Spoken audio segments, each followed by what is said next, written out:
Hello, gorgeous. You see, in this world, there's two kinds of people, my friend.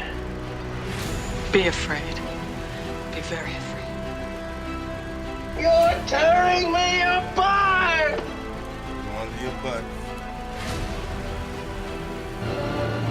Round up the usual suspects. We must. Fasten your seatbelts. It's going to be a bumpy night. Welcome back, everybody, to another episode of Woman Bites Retro. It will always be Man Bites Retro. Woman. They? Maybe? They Bites Retro? No, that's a tongue twister for me. I can't say that. No. That kills my Hispanic inside. My tongue just... Well, you can say woman because it's easier. No. Yeah. Because it's not only a woman. Well. Hey. Listen here. My genitals say otherwise. Well. Listen here. So this week, thank you guys for joining us again. And this week we are actually bringing a 1993 film. So this is not yet a classic, but I think it is a classic. And I think we both agree on this. This is absolutely. Something that... It's destined to be a classic. A cult classic, if nothing else. And we hold in our hearts yes. because it is very culty. And this is a Matinee, 1993 John Goodman film, and directed by Joe Dante, the same director that brought you Gremlins and all these wonderful dark comedies. Yes, when we were watching, I remember you getting very excited when you saw that, because your face when I put this on was like, what? And you're like, ooh, he directed it? Now I can watch this and be entertained. Because, I mean... Joe Dante is going to bring it on. And at least that's what my thought was. And the composer of this film is Jerry Goldsmith, which you would know from... Where would you know it from? Oh, well, now you're putting me on the spot. I think I just whip out my phone and Google it. Just think of The Doctor. What? Which is also in this film. Picardo is in this film. Picardo, yes. And this is the same composer that does the theme for Star Trek. Really? Yes. Wow. Exactly. I did not make that connection. And this film has its subtlety in it. And of course, the other voice on the other side is Naomi. The awesome Naomi. I'm sorry. Princess Naomi. Princess Naomi. Yes, Princess Naomi. Get it straight. Okay, I will. Uh-huh. I will try. If not, there's a whip, and if you hear that whip, it's abuse. Abuse. Oh, you like it though. Sometimes, only in certain occasions. But going back to Matinee, this film is basically about this horror director, which is played by God damn it! I just blanked out on the name. John Goodman. Sorry about that. Wow. I have a horrible memory for names, and it just completely really do. kicked. It is painfully bad. It really is. It really is. But this horror director is deciding to change the world of cinema. Cinema. Pinky up. That's right. Yes. So he chooses this tiny town in Key West. Well, Key West is a town. It's not in. There's not like a town within Key West. Well, there's a lot of little islands in Keys. In the Keys, Key but West the Key West is a thing. tiny... You know what? I'm throwing you off. So, anyways, this is in the midst of the Cuban Missile Crisis as well. So, anybody out there with the JFK conspiracy theories and all that stuff, this is a fun one for you because you will really, really enjoy this movie because it is just great. It's a backdrop of humor within the movie. If you can even say that about the Cuban Missile Crisis, it makes it funny somehow. It really does. And it's very successful. And I think one of the things that you didn't reference is the fact that it's basically a rip on Hitchcock. What his character is he's supposed to be a Hitchcock style, pushing the envelope of his time with the modern technology of butt vibrations and things dripping from the walls and the magic of 3D and being hypnotized. So it's very much... what is it? A parody of Hitchcock is what I would call it. And he's grabbing those cliche moments from the 50s and 60s and where it was able to encapsulate and change the voices and the actual theaters themselves to something that would push that envelope to where we are now, where we're completely desensitized to anything horror related. Yes, but absolutely. at that point, it was very hard, and it was starting to become very hard to scare people. because people had seen everything at that point.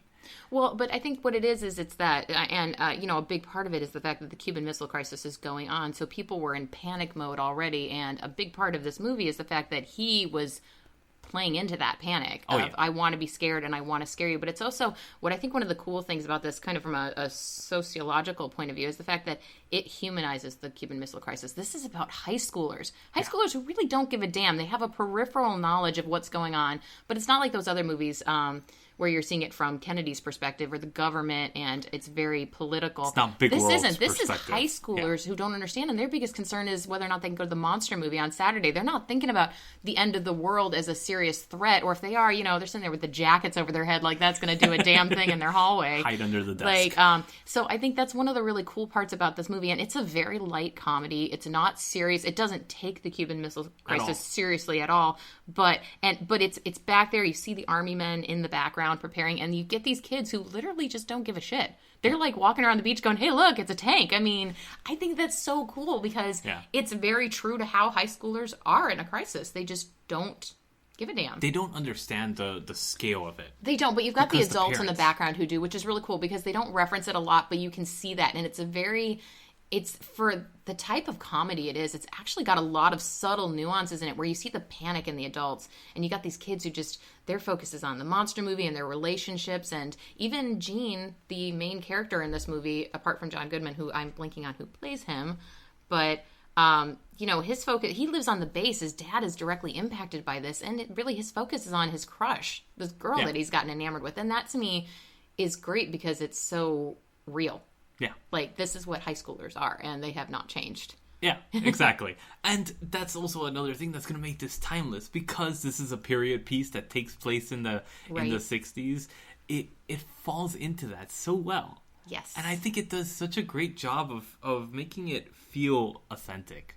Oh, yeah, absolutely. And, I think what's really great is there's some really good acting in it where the boys are so awkward. They really are. Which I love because it is like the prepubescent time of your life when you're first trying to learn how to talk to a girl, and you got the guy who thinks he knows how to talk to a woman and the typical badass that a girl falls for, and it's just got so many cliched characters, almost to the level of High School Musical, where you've got that cliched pretty girl walking down the hall who doesn't know anything, and you've got the anti-war girl running through the halls, so you've got these really, and the nerdy guys. Yeah. Is there a high school based movie that does not have a table of nerdy guys sitting there looking at beautiful girls and trying to figure out how to talk to them? But this has a director that can manage kid actors. Oh, yeah, absolutely. Very much like a Spielberg and all that stuff. It's not in an annoying way. No, not in an annoying high school way. It's kind of one of those things where you're like, oh, yeah, I remember that. Yeah. Yeah. Exactly. Especially There's guys like that. small little nuances that the director gave cues for these kids to do, or gave them the liberty to do. Yeah. Because I don't know if he was given the liberty to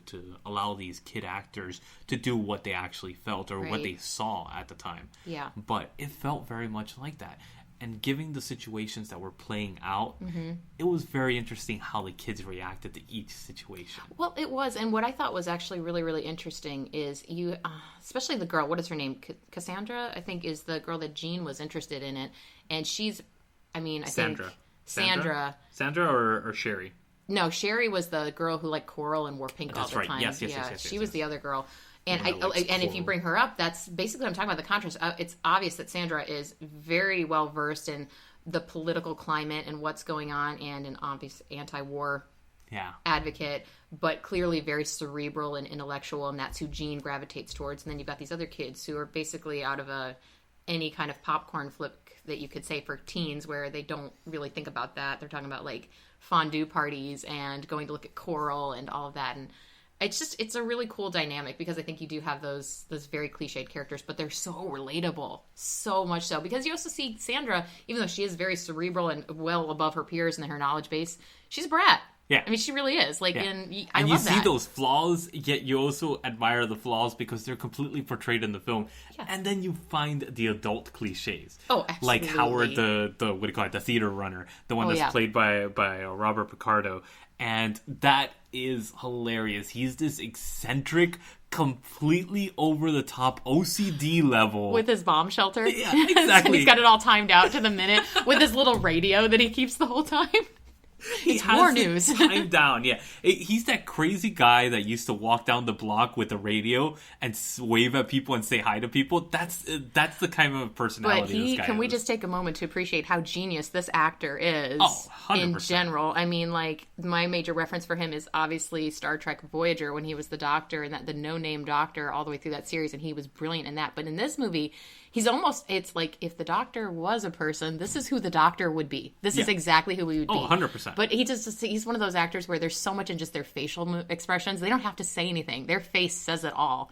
But he's so great in how he delivers his lines. And he's not a small character, but he's a minor character in it, but he plays a huge impact on it. I think he adds that comic relief because he's really the consummate straight man.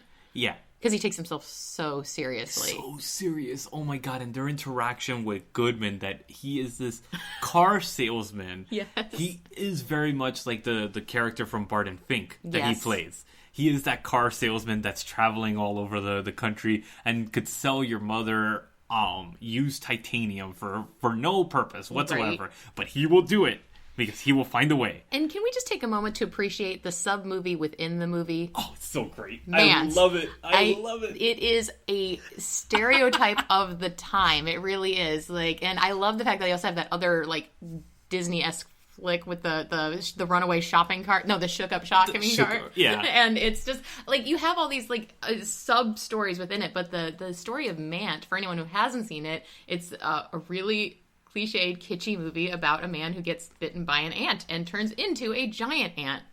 And it's awesome. And I think what's really cool also is the fact that the woman who plays his girlfriend is in that movie too. Yes. So it's just because she's an actress. And what is it? It's Kathy. We were debating. Is it Moriarty? Moriarty. Yeah. It's like the Sherlock Holmes is character. freaking brilliant in everything that she does because she's just.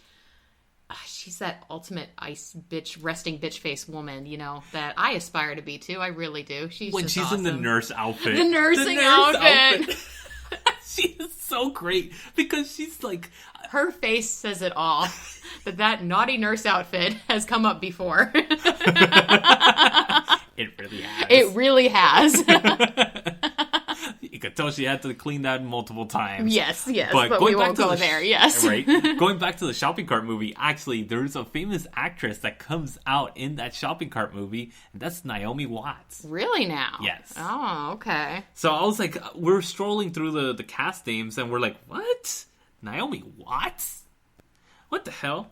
But yeah, and there's interesting little moments like that in this film that you're just like... There are. Throwaway moments. I gotta tell you, my absolute favorite scene in this entire movie is when the two grown-ass men are fighting over a box of shredded wheat in the grocery store, and the clerk comes over and he's like, one of you is gonna have to go through the atomic explosion with no damn shredded wheat. What do you think about that? And the guy's like, I think it's my damn shredded wheat. It's like when a hurricane comes through Florida. Yep. And you see people running through the aisles to grab everything that they can, and they will fight you for a box of cornflakes or something like that. Dude, seriously. Well, except for potato bread. I don't know if you've ever noticed that. You go through the aisles, all the bread's gone but potato bread. And then one can of one particular brand is always left behind in all the Walmarts or Targets. Absolutely. Always. It's one brand, always, that stays behind. It I is. never know why, because it's always different, too. It's very fascinating. I wonder if it's a conspiracy. It might be. They're mind melding us into, Or no one wants to be the douche and takes the last can, and you're reading too much into it. Probably. But it's still anyways, fun. Yes. My favorite scene, honestly, is that scene with the theater owner. Yep. Actually, when he gets the vault opened the wrong way. Oh yeah. And his face just drops. He just loses all sense of being for the last 5 years of his life that he's prepped for. He just loses everything in those 5 minutes. Well, dude, I mean, what I think is really cool is he is just such a symbol of what panic was going through in the United States during that time, and the tension that's going on. He's just the absolute picture of what it was like to be an adult who was way paranoid. It's sort of like when the Y2K was coming around, everyone was, getting all their supplies. It's like that, and he's the archetype of that on so many levels. But I think one of the other really great scenes, and I've watched this movie with my mom 100 times, and she always gets fixated on when they think that the end of the world has happened in a bomb shelter, and they just start making out to repopulate the earth. That was their first thought. Like, that's where we went to. Everyone they know is dead, and we're just going to make out now. That's so, like, stereotypical, though. But it's a teen thing, and they were like, well, we've got an opportunity here, There's a way that we could justify this. Yes, we are Adam and Eve. Like, they called themselves Adam and Eve, I think, at one point. And then also Sandra, the character Sandra in the film, where they're doing a bomb run drill. Yes. And she just stands up and she goes, why am I going to sit on the floor? What good is that going to do me? Well, I won't be protected when the bomb falls by my jacket. But, or like when the teacher is talking about proper nutrition and he's like, you got to get 3 or 4 good servings of meat a day, have a hamburger at lunch and bacon and ham at breakfast. I mean, I love it. This movie is just such a gem. All these little things in there that are so great. But yeah, and when they are all in the hallway and they've got their hands over the back of their head and they're like, if the bomb falls, you're going to be safe this way. It's like, really? And the mom, I think she says that too when Jean and Stan are going out to explore, and she's like, if the bomb falls, get on the ground and put your jacket over your head and then come home. Like, yeah, that's what I'll do, Mom. In an atomic explosion.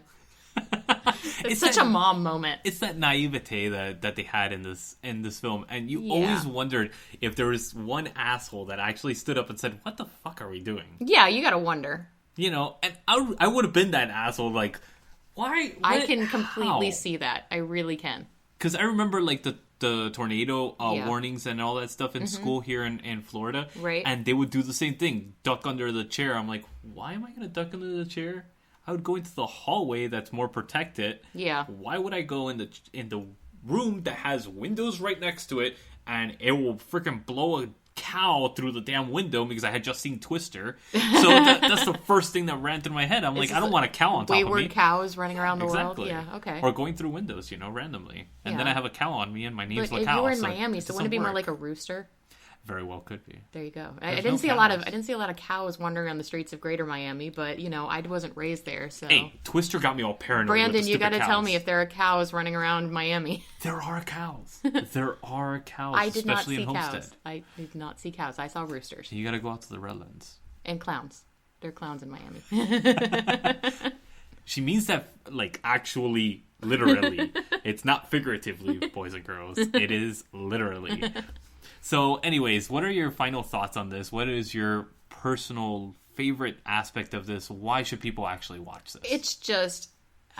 It is just a feel-good, funny, your brain doesn't have to work hard movie. I think it's John Goodman definitely at his height of just what makes him great. And like I said, the Kathy Moriarty, I'm still butchering her name. She's just awesome in it. It's just a fun, light movie. And it really, but it does kind of play into those social aspects of the Cuban Missile Crisis from a different perspective. And I just think it's fun. It's a really good date movie because it's very lighthearted and you don't have to think a lot about it. And that's what I love. I love those movies that are kind of that cult classic.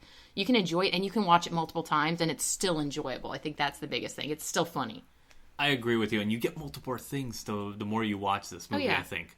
And I personally love this movie because of that lightheartedness. The same thing that you said about Goodman. Goodman is all-star in this. And the fact that it does have that, like, Hitchcockian vibe to it is really cool, I think, because, Hitchcock is almost a parody of himself. So the fact that they kind of went full in, and John Goodman did such a great job, especially when he was doing that lead into it. Yes. Oh my God. What could happen? What will happen in a theater? It's so dramatic. And then it's just a good movie. It's really high on my list of just movies I like to watch, and I have watched many, many times, and I still enjoy it, and that's why I made you watch it. Yeah, definitely. And it is such a fun film.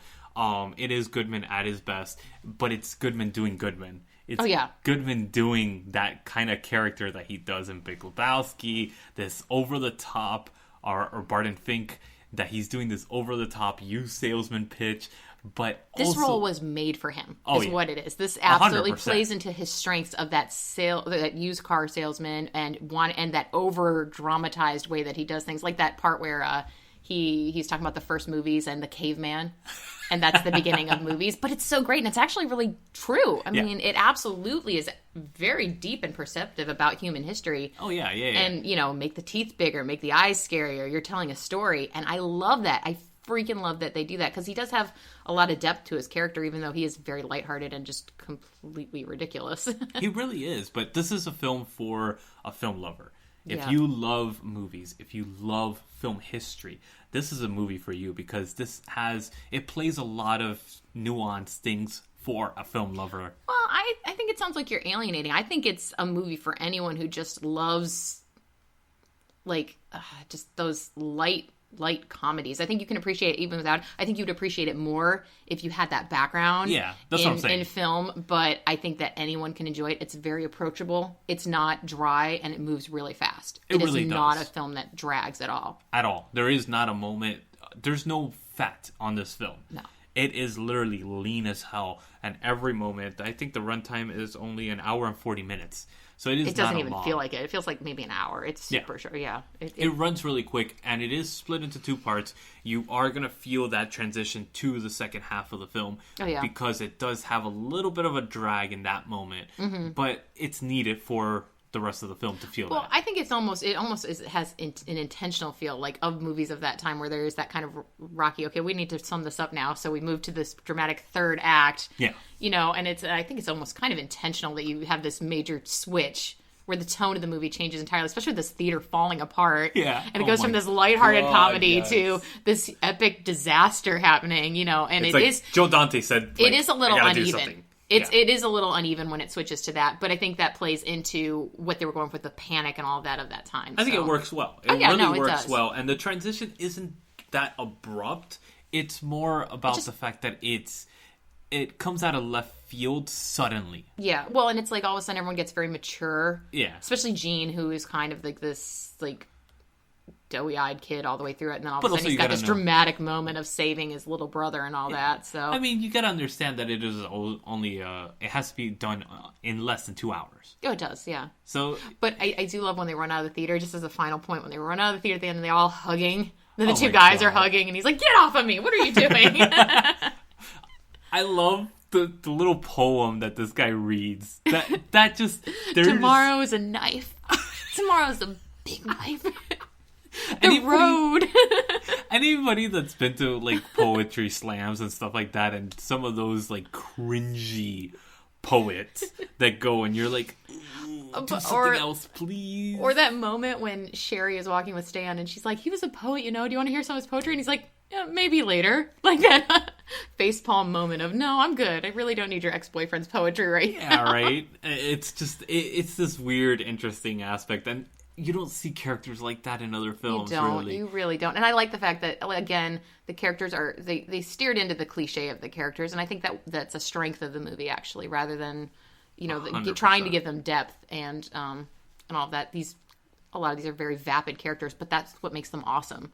Exactly. Especially the pseudo-intellectual parents wandering around. That was great. When they're looking at the Mant statue and it's getting eaten alive, and they're like, but what do we want them to feel? What are they saying to us? And you're like, okay, not everything needs to be that. And that's why I think that film lovers would actually appreciate this, because that is making fun of all those film critics, all those snooty people that appreciate quote unquote film. And pot to the kettle. I mean, whatever. All right, listen here. I imagine you would be in there. What does the statue want us to feel? Is this cinema? Hey, I appreciate true cinema, and this is true cinema. I think. Is it? It is. Okay. So everybody. But what are you gonna rate it? I mean, I'm gonna throw that to you first. You had me rate first last time. I would probably. If you give it a 5 after talking it up, I'm gonna call Brandon and be like, seriously, dude. He's hesitating because he was thinking a 5. No. I'll give this a 7.58. Honestly, I would give it about a 7. It's not. It's not a perfect film. It's not a perfect film, but it's enjoyable. Yeah.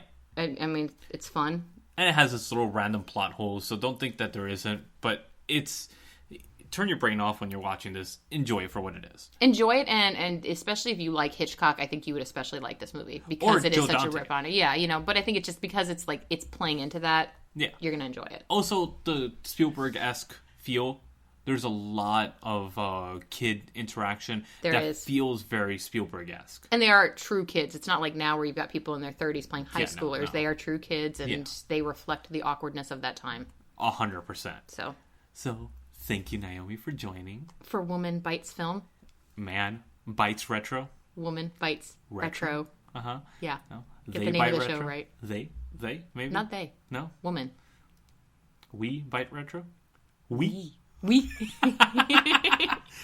So, thank you guys for joining us this week on We Bites Retro.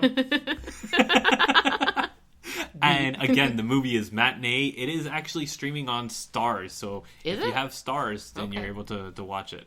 Lucked out. Yeah, I know. Okay. So if you're one of those, what do you call it, channel scramblers, there you go. Okay. That's a throw on Manbitesmedia. Anybody out there? All right, guys. We'll see you guys. We'll listen to you guys next week, or you'll listen to us next week. Gotta get it straight. For another episode of Man Bites Retro.